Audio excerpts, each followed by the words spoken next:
ఓం భగవాన్ శ్రీ సత్యసాయి బాబాయ నమః. పూర్ణచంద్ర హాల్, తేదీ 14/1/94. ఆటలు ఆడాలి. శరీర దారుఢ్యానికి, మానసిక ఆనందానికి ఆటలు ఎంతో ఉపకరిస్తాయి. ఈరోజు 10, 11 తేదీలలో జరిగిన ఆటల పోటీలలో గెలుపొందిన వారికి సాయిదేవ మీరు బహుమతి అందించుట వారి వారి అదృష్టం. సాయిదేవ అంతర్ముఖముగా ఆటలాడిస్తూ భక్తులను ఉత్తేజపరుస్తుంటావు. దైవానందం కోరినంత దైవముతో ఆటలాడే అదృష్టము మాకు లభిస్తున్నది. మా ఇంటిలో అందరికీ ఆటలంటే ఇష్టం. ఆట ఆడాక గెలుపు సాధ్యమే అంటే అంత శ్రద్ధ అవసరం. శ్రీ సత్యసాయి సంస్థ విద్యార్థులుగా ఇప్పుడు గెలుపుతో మీ చేతుల గుండా బహుమతి అందుకోవటము చూసే అదృష్టము మాకు లభించింది. అదృష్టం మాది కూడా. మా స్కూల్లో 2-3 ఉపాధ్యాయులు కూడా మాతో ఆటల్లో పాల్గొనేవారు స్వామి. స్కూలు జీవితం బ్రహ్మాండంగా గడిచింది. ఆటలంటే సరదా. మనుమరాండ్రుతో కాస్తంత సమయాన్ని వెలిబుచ్చాలంటే నేడు క్యారమ్స్ మంచి ఆట. బోర్డు తెప్పించి ఆట నేర్పటానికి, వారికి ఉత్సాహం కలగటానికి ముందు ఎలా ఆడాలో ట్రైనింగ్ ఇచ్చి నా వేగాన్ని తగ్గిస్తూ వారిలో ఉత్సాహం వచ్చేలా గెలుపునిస్తుంటే, అమ్మమ్మ, నానమ్మ నీవు మాకై కావాలనే సరిగా ఆడటం లేదనే వారి మాటతో నిజంగా గట్టిగా ఆడదామనుకున్నా గెలుపును వారు పొందటం ఉత్సాహాన్ని ఇచ్చేది. నా శిక్షణే అది అనే ఆనందం నా విజయమేనన్న ఆలోచనతో కలిగేది. అలౌకిక ఆనందాన్ని కోరుకోండి, అందులోనే లౌకికము ఉందంటే ఏమిటో అని అనుకోనక్కరలేని రీతిగా దైవం అంటాం ఇల్లు జ్ఞప్తి యందు ఉంటుంది. ఆటలో ఆసక్తి పోటీదారునిపై ఉంటుంది, ఆధారపడి ఉంటుంది. పోటీకి సమఉజ్జీలు ఉన్నప్పుడే చూసేవారికి ఆహ్లాదంగా ఉంటుంది. ఆటకు తగ్గ మెళుకువలు తెలిసి ఆచరణలో పెట్టిన వర్గము గెలుపును సాధిస్తుంది.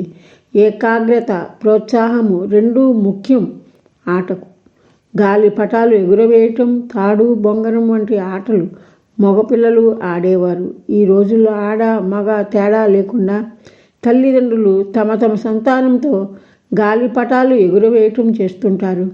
పట్టణాలలో కుటుంబం యావత్తు ఉత్సాహం గల సభ్యుని ద్వారా పాల్గొనవలసి వస్తోంది. దేవుడు దేవుడే, ఆట ఆటే అన్నట్లు పేకాట గట్టి పోటీగా ఆడేస్తాం. సాయిరాం అంటూ ముక్క ఎత్తేస్తా. అల్లుళ్ళు, కోడళ్ళు, కొడుకులు, కూతుళ్ళే కాక వియ్యాలవారు పాల్గొని ఇంటిలో ఆడేస్తాం. గెలుపు ఆనందాన్ని ఇస్తుంది. కలిసి మెలిసి ఆత్మీయంగా మెలిగే స్థితిని ఇస్తుంది. ఆటను ఊరికే ఆడం స్వామి. ఆటకు రూపాయి పెట్టుబడి ఉండవలసిందే. సాయిదేవ ప్రతి ఇల్లు, ప్రతి హృదయము ఒక ఆట స్థలం కావాలి. విశాల భావాలు, ఐక్యతా భావాలు వృద్ధి అవుతాయి. ఆటల ద్వారా గౌరవం, అభిమానం తోటి వారిపై వృద్ధి అవుతాయి. ఆటలో గెలిస్తే పెట్టుబడి పెట్టిన వానికి ఆనందం. ఇంకొన్ని ఆటల్లో పాల్గొనవచ్చనేది నా ఆనందం. పిల్లలకు మా అమ్మ, మా పిన్ని గెలిచిందని వారి ఆనందం. అమ్మో అత్తయ్య అంటూ అల్లుడు గారి మెచ్చుకోలు, బాగా ఆడుతున్నారంటూ వియ్యపురాలి ఆనందం, ఎలా గెలిచానో వివరించే వియ్యంకుల వారి ఆనందం, వీటికన్నా కోడళ్ళు పొందే ఆనందం, వారి ఆటకో పోటీదారుగా ఉంటాననే ఆనందం వారిది. ఎవరు గెలుస్తుంటే వారి వైపు వచ్చే మనుమళ్ళ ఆనందం. ఆటలో హృదయ ఆహ్లాదమే గెలుపు. నేనెప్పుడో ఒకసారి గెలుస్తా, అదే ఆనందం. ఓటమి నుంచి నేర్చేది నేర్పు. ఆటకు ఆనందించే హృదయం ముఖ్యం. గెలుపుకు ఏకాగ్రత ముఖ్యం. ఆట నేర్వటం నిత్య నూతనంగా ఉంటుంది. స్వామి, ఏమి ఆట ఇది? ఏనాటి పుస్తకమో ఇప్పుడు వ్రాస్తుంటే ఇప్పటి విశేషాలు గుక్క తిప్పనీయకుండా రాయించేశావు క్షణాల మీద అన్నట్లుగా. గెలుపు నీదే, నీకో చక్కని బహుమతి. అదే నా యొక్క నమస్కారం స్వామి. జై సాయిరాం. ఈనాటి ఆహ్వానం రేపటి పునాది. సాయిదేవ హృదయంలో దాచుకున్న దృశ్యాలు హృదయాహ్లాదానికి తోడ్పడతాయి. మనస్సు ద్వారా జగత్తుని క్షణాలలో దర్శించవచ్చు. జగత్పాలక, నేటి మకర సంక్రమణము యొక్క ఆహ్వానము రేపటి జీవితానికి శుభమైన పునాది. మనస్సు మేక వంటిది. దానిని అదుపు చేయగల శక్తి మనుజుడు పొంది ఉండాలి. మీరు చెప్పిన కథ. మేక ఎప్పుడు ఆహారాన్ని చూసినా నములుతూనే ఉంటుందట. దానిని కంట్రోల్ చేసి మేత కళ్ళెదుట ఎంతటి పచ్చటి ఆకులు అలములు ఉన్నా తినని రీతిగా ఉన్న మేక యజమానికి కానుక ఇస్తానని రాజుగారు ప్రకటించారట. మేకను నిత్యము మేపుకునే ఒక గడుగ్గాయి ఆ చాటింపు విన్నది. ఆ అమ్మాయి పోటీ సమయానికి రాజుగారి కోటలో ప్రవేశించింది. సర్వసామాన్యముగా కానవస్తు మేకను వెంట తీసుకొని కర్ర చేత్తో పట్టుకుని రంగప్రవేశం గావించింది. పోటీదారులు వచ్చారు. మేకలన్నీ రెడీ అయ్యాయి.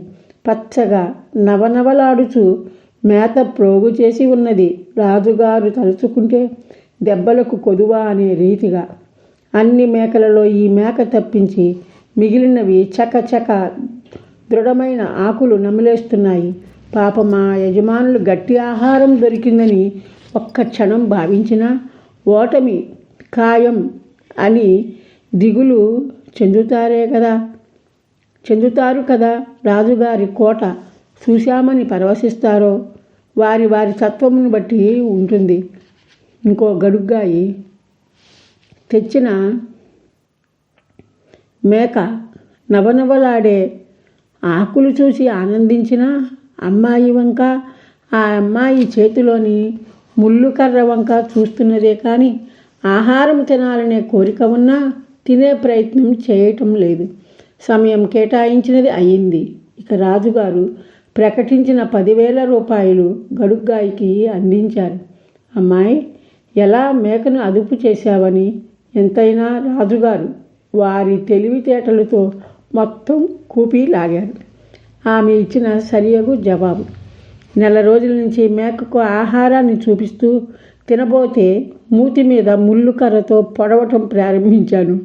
అలా నీరసానికొచ్చి దెబ్బలు తినే ఓపిక నశించి చావో బ్రతుకో గడసరి బుల్లెమ్మ పుణ్యం అనుకుని కర్రను చూస్తే తినటం మానిన మేక విషయం చెప్పిందట.